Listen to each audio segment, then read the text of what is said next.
안녕하십니까. 더불어민주당 원내대변인 오현암 브리핑 하도록 하겠습니다.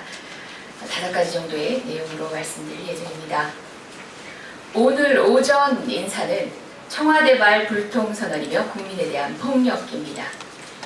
모두가 놀랐고 모두가 경악했습니다.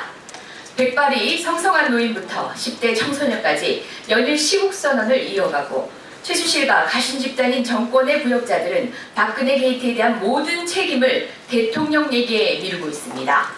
박근혜 대통령은 또다시 불통 인사를 시작했습니다.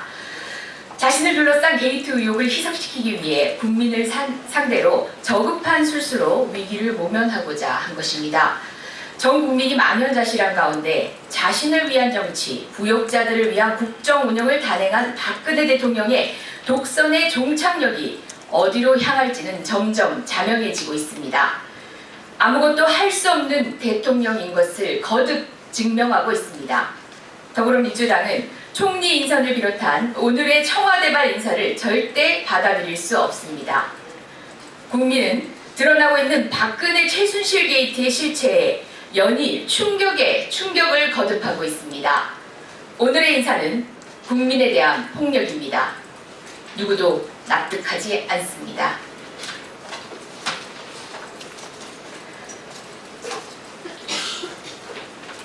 다음은 최순실표 예산이 없다고 발언했던 유일호 경제부총리, 오늘의 민생 상황과 관련한 더불어민주당의 입장을 밝히겠습니다. 유일호 경제부총리, 최순실표 예산은 없다고 했습니다. 이전부터 추진되거나 계획된 사업이 있을 뿐이라고 합니다. 그러나 이미 내년도 정부 예산안 곳곳에 빼곡하게 숨겨진 최순실표 예산이 드러나고 있습니다. 어제 국회 교문위 예산심의 과정에서 조윤선 문체부 장관은 최순실과 차은택이 개입한 문제 사업들을 정리하겠다며 최순실표 예산이 존재해왔음을 스스로 시인했습니다. 또한 유일호 경제부총리가 말한 이전부터 추진되거나 계획된 사업 상당수가 최순실의 주머니를 채우기 위해 추진되고 계획된 것을 국감을 통해 확인하였습니다. 민생경제는 하루가 다르게 파탄으로 치닫고 있지만 정부 예산은 국정을 농단한 비선실세의 주머니로 흘러들어갔습니다. 이런 불편한 지시를 외면하는 것은 곧 민생을 외면하는 것이라는 것을 이제는 알기 바랍니다. 다음은 한일 군사정보보호협정과 관련된 더불어민주당 입장입니다. 한일 군사정보보호협정 추진을 즉각 중단하십시오. 박근혜 정권에게는 한일 군사보호협정과 같이 민감하고 중대한 외교안보 사안을 다룰 권한과 자격이 없습니다. 군사대국이라는 일본의 야욕을 채우기 위한 그러한 협정을 밀어붙여야 할 명분도 없습니다. 정치적 혼란을 틈타 이미 부결된 한일 군사정보보호협정을 졸속 추진하는 배경에는 최순실의 관여가 있다는 의혹까지 나오고 있습니다.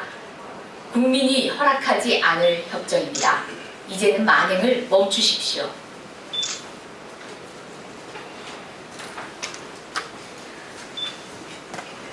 다음은 청와대 행정관의 호의 아래 청와대를 제 집처럼 드나든 최순실에 대한 입장입니다. 청와대 행정관의 융숭한 호의 아래 최순실이 청와대를 드나들었다는 정황이 속속들이 밝혀지고 있습니다. 어제 이철성 경찰청장은 최순실의 청와대 출입 가능성에 대해 청와대 공관 차량은 검문을 안 한다고 말해 최순실의 출입이 자유로울 수 있었음을 인정했습니다. 또한 최순실의 출입을 제지한 일부 경찰은 인사조치를 당했다는 의혹도 있습니다. 이뿐이 아닙니다. 최순실의 조카는 물론 조카의 친구까지 국정에 개입했다는 의혹과 함께 최순실의 사도는 청와대 행정관으로 들어가 근무한 것으로 드러났습니다. 이쯤 되면 박근혜 대통령보다 최순실이 더 청와대를 편안하게 여길 수밖에 없었을 것입니다. 이런 일을 막고 이런 일이 발생하지 않도록 대통령 비서실과 경호실이 존재하는 것입니다. 최순실 세 글자 앞에서 무너진 청와대의 기강은 이제 사실상 되돌리기 힘든 상황입니다. 잘못에 동참하는 것만이 정권의 부역자가 아닙니다. 잘못을 눈 감고 모른 척 한 건 역시 부역자입니다.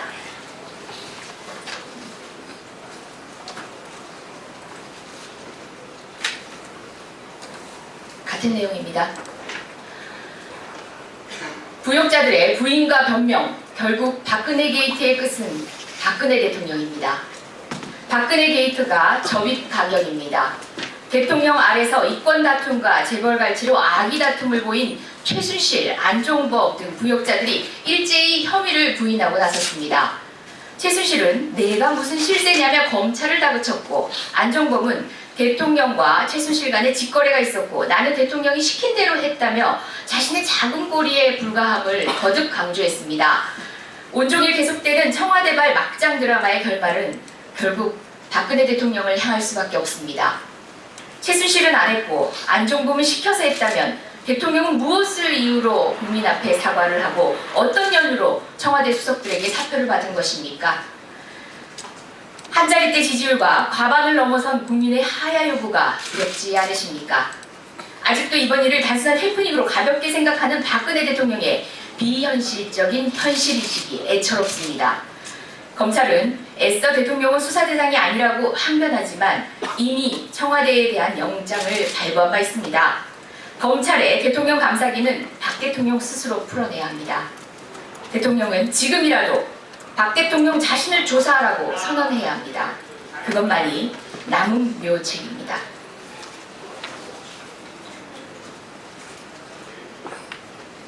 마지막입니다. 같은 내용의 검찰과 관련된 소식입니다.